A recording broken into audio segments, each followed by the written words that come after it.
भय पहा फाट सूरज लागे उगे सूरज लागे उगई हो। सखिया झूमे नव रंगिया के डारे कोयलिया लागे बोले कोयलिया लागे बोलाई हो।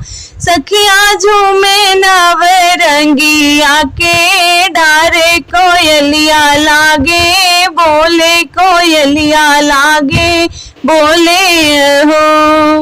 पहिला मगन सीता मागे मगन विधि पूर्व मगन विधि पूर्वाई हो। सीता मागे अवध ससुरार जनकपुर नैहर जनकपुर नैहर हो। दूसरा मगन सीता मागे मगन विधि पूर्व मगन विधि पूर्वाई हो। सीता मग कौशल्या जैसे सास ससुर राजा दशरथ ससुर राजा दशरथ हो। तीसरा मगन सीता मागे मगन विधि पूर्व मगन विधि पूर्वाई हो।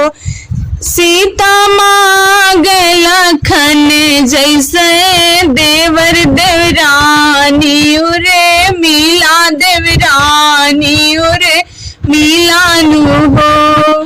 चौथा मगन सीता माग मगन विधि पूर्व मगन विधि पूर्वाई हो। सीता मागय वर श्री राम उमर भरे साथे उमर भरे साथ नु हो।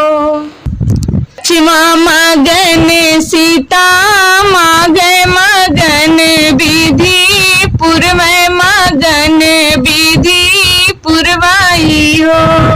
रामा सखिया सहेली सब पूछे कवन तप की हूँ कवन तप की होनु। भोर वही माँ